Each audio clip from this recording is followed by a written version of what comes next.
Welcome back. Basically, it's summer right now. You might be looking for a little bit of a day trip.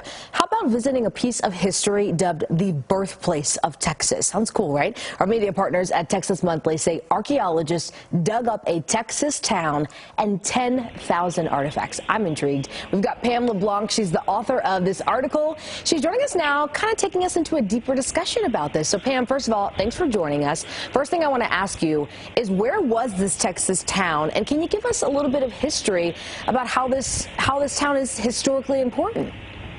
Sure. So Washington on the Brazos is actually located really close to the banks of the Brazos River, about halfway between Houston and Austin. And it's significant because this is where Texas became Texas. It's where Texas declared its independence from Mexico in 1836 and was its own country for almost 10 years.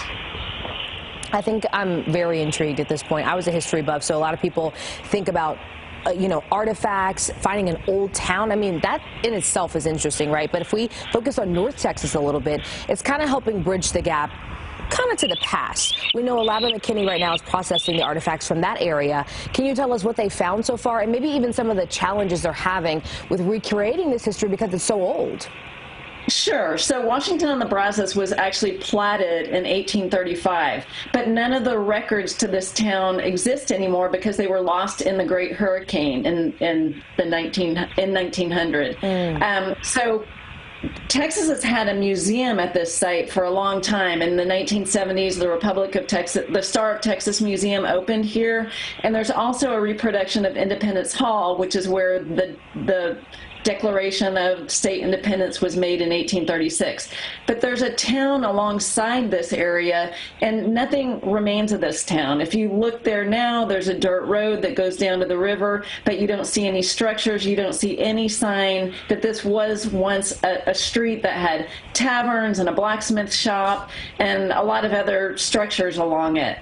So archaeologists started last September and doing some digs along this area. They looked up old records. They didn't have the plattings, but they looked up other records to find out exactly what might have been in this town, and they determined where some of the structures might have existed, and they started digging. Kind of mind-blowing to think that the whole town is kind of buried deep beneath. Question for you about the timeline on this project. You know, you said they started last September. Are there any structures in the area right now that if people hear this, they're interested, they want to go see and check it out? Is there anything that they can go visit physically right now? Well, the Star of Texas Museum is temporarily closed because this reconstruction is part of a $51 million project that has been going on for a while. The museum will reopen sometime late in next year in 2025, and that's also when these reproductions of some of the structures that once existed will also open. So when they did the dig to see what was there, they found a bunch of really interesting items. As you mentioned, they found old coins dating to the 1830s.